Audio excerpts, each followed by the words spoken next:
Hello friends, అందరికీ నమస్కారం.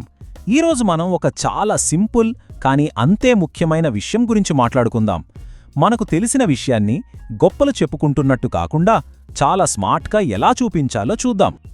మనందరికీ ఇలాంటి అనుభవం ఎదురయ్యే ఉంటుంది, అవును కదా? ఒక ఇంపార్టెంట్ ఆఫీస్ మీటింగ్లోనో లేకపోతే క్లాస్ రూమ్లోనో మనకు ఆన్సర్ తెలిసింది చెప్పాలనిపిస్తుంది, కానీ ఎలా చెప్పాలో కాస్త కన్ఫ్యూజన్గా ఉంటుంది. అవును, ఎందుకంటే మనసులో ఎక్కడో ఒక చిన్న భయం, అమ్మో వీడు నన్ను షో ఆఫ్ అనుకుంటారేమో అని. ఇది మనందరిలో ఉండే ఒక చిన్న ఫీలింగ్ అనమాట. కానీ కంగారు పడకండి, ఈరోజు దీనికొక చక్కటి సొల్యూషన్ చూద్దాం. సరే, దీనికి ఒక సింపుల్, చాలా స్మార్ట్ రూల్ ఉందన్నమాట. ఆ సీక్రెట్ ఏంటో తెలుసా? మనమే చెప్పడం కాదు, మన తెలివిని, మన పనిని వేరే వాళ్లే గమనించేలా చేయాలి. ఎందుకంటే వాళ్లకు వాళ్లుగా ఏదైనా కనుక్కున్నప్పుడు దానికి వాళ్ళు ఎక్కువ విలువిస్తారు. ఈ ఐడియాని లా నంబర్ 22 అని కూడా పిలుస్తారు. అంటే ఏంటంటే, మీ నాలెడ్జ్ గురించి మీరే డప్పు కొట్టుకోవడం ఆపేసి దాన్ని వేరే వాళ్లే కనుక్కునేలా ఛాన్స్ ఇవ్వాలి. మీ టాలెంట్ను డైరెక్ట్గా కాకుండా ఇండైరెక్ట్గా చూపించాలన్నమాట. ఎంత సింపుల్గా ఉంది కదా? ఇప్పుడు చూడండి, నేను చాలా స్మార్ట్, నాకంతా తెలుసు అని మనమంటే వినేవాళ్లకి కొంచెం ఎలాగో ఉంటుంది కదా. కానీ అదే వాళ్లే మీ నాలెడ్జ్ని గమనించారనుకోండి, అప్పుడొచ్చే రెస్పెక్టేవే.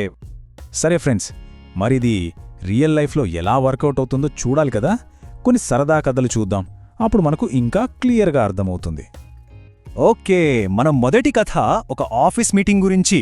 ఒక్కసారి ఊహించుకోండి, బెంగళూరులో ఒక పెద్ద సాఫ్ట్వేర్ ఆఫీసర్. అందరూ ఒక ఇంపార్టెంట్ ప్రాజెక్ట్ డెడ్లైన్ గురించి చాలా సీరియస్గా, టెన్షన్గా డిస్కస్ చేస్తున్నారు. అలాంటి టైంలో ఒక ఆయన, ఈ ప్రాబ్లం గురించి నాకెప్పుడో తెలుసు, నాకు 10 ఏళ్ల ఎక్స్పీరియన్స్ ఉంది కదా అని కొంచెం గట్టిగా అంటాడు. అది వినగానే అక్కడున్న వాళ్ళందరికీ కొంచెం ఇరిటేటింగ్ అనిపిస్తుంది. కానీ అదే మీటింగ్లో ఇంకొక ఎంప్లాయీ నెమ్మదిగా లేచి ఆ పెద్ద సమస్యకి ఒక చాలా సింపుల్ సొల్యూషన్ వివరిస్తాడు. అంతే, అందరి ఫేస్లోనూ ఒక పెద్ద రిలీఫ్. ఆ మీటింగ్ అయిపోయాక అందరూ ఆ రెండో వ్యక్తి గురించే మాట్లాడుకున్నారు. చూసారా, అతని తెలివి అతనికి రెస్పెక్ట్ తెచ్చిపెట్టింది, అది అతనొక్క మాట కూడా అడగకుండానే. ఓకే, ఇప్పుడు మన రెండో కథలోకి వెళ్దాం. ఒక కాంపిటేటివ్ ఎగ్జామ్ కోసం జరిగే కోచింగ్ క్లాస్ను ఊహించుకోండి. చాలా టఫ్ సబ్జెక్ట్ అన్నమాట. స్టూడెంట్స్ అందరూ చాలా కాన్సంట్రేషన్తో పాఠం వింటున్నారు. అంతా సీరియస్గా క్లాస్ జరుగుతుంటే ఒక స్టూడెంట్ మధ్యలో లేచి, సార్, నేనీ టాపిక్ ఆల్రెడీ చదివేశాను అంటాడు. వెంటనే క్లాస్లో ఉన్న మిగతా స్టూడెంట్స్ అంతా అతని వైపు ఏంటి ఇతను అన్నట్టు కొంచెం వింతగా చూస్తారు. కానీ అదే క్లాస్లో ఇంకో స్టూడెంట్ లేచి ఒకే ఒక్క స్మార్ట్ క్వశ్చన్ అడుగుతాడు. ఆ ఒక్క ప్రశ్నతో క్లాస్ మొత్తం మీద ఆ టాపిక్ గురించున్న డౌట్స్ అన్నీ క్లియర్ అయిపోతాయి. అప్పుడు టీచర్తో పాటు అందరూ ఆ స్టూడెంట్ని మెచ్చుకుంటారు. చూసారా, ఇక్కడ తెలివి అనేది ఒక ప్రశ్న రూపంలో బయటపడి అందరికీ హెల్ప్ చేసింది. సరే, ఇక మన చివరి కథ. ఒక కస్టమర్ ఏదైనా ఇంపార్టెంట్ వస్తువు కొనడానికి షాప్కి వచ్చారనుకుందాం. ఇలాంటి చోట మనకు ట్రస్ట్ అంటే నమ్మకం చాలా ముఖ్యం గదా. అప్పుడు ఒక సేల్స్ పర్సన్ వచ్చి, మేడం, ఈ ప్రోడక్ట్ గురించి నాకు అన్నీ తెలుసు, A to Z అని చాలా గొప్పగా చెప్తాడు. వినగానే ఆ కస్టమర్కి అతని మీద ఉన్న కొంచెం నమ్మకం కూడా పోతుంది. అదే టైంలో ఇంకో సేల్స్ పర్సన్ చాలా ఓపికగా ఆ కస్టమర్ చెప్పేది వింటారు.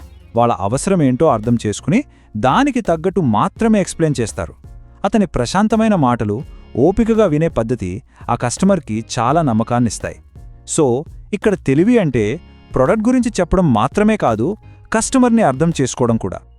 సరే, ఈ కథల నుండి మనం నేర్చుకున్న ఈ చిన్న పాఠాన్ని ఎప్పటికీ గుర్తుంచుకోవడానికి కొన్ని సింపుల్ రూల్స్ చూద్దాం. జస్ట్ ఒక 4 చిన్న విషయాలు మనసులో పెట్టుకుంటే చాలు. మొదటిది, నాకు తెలుసు అని మాటలతో చెప్పకండి, మీ పనితో చూపించండి. ఇక రెండోది, పెద్ద పెద్ద స్పీచ్లివ్వడం కన్నా అందరికీ ఉపయోగపడేలా ఒక స్మార్ట్ క్వశ్చన్ అడగండి. మూడోది, ప్రాబ్లమ్స్ని హడావిడి లేకుండా సైలెంట్గా సాల్వ్ చేయండి. ఇక నాలుగోది, చాలా ముఖ్యమైనది, మీ మాటల కన్నా మీ రిజల్ట్సే మీ గురించి మాట్లాడాలి. ఓకే, ఇక ఫైనల్గా మనం గుర్తుపెట్టుకోవాల్సిన ఒక స్వీట్ థాట్. నిజమైన తెలివి అనేది ప్రకటించబడదు, అది గమనించబడుతుంది. ఈ ఒక్క మాట చాలు. ఎప్పుడు గుర్తుంచుకోండి, మన పనే, మన ప్రవర్తనే మన తెలివికి బెస్ట్ ఇంట్రొడక్షన్ అన్నమాట. గుర్తుంచుకోండి ఫ్రెండ్స్, రోజూ మనం నేర్చుకునే ఇలాంటి చిన్న చిన్న విషయాలే ఏదో ఒక రోజు మనల్ని ఒక పెద్ద సక్సెస్ వైపు నడిపిస్తాయి. ఎప్పుడూ నవ్వుతూ నేర్చుకోండి. మళ్ళీ కలుద్దాం.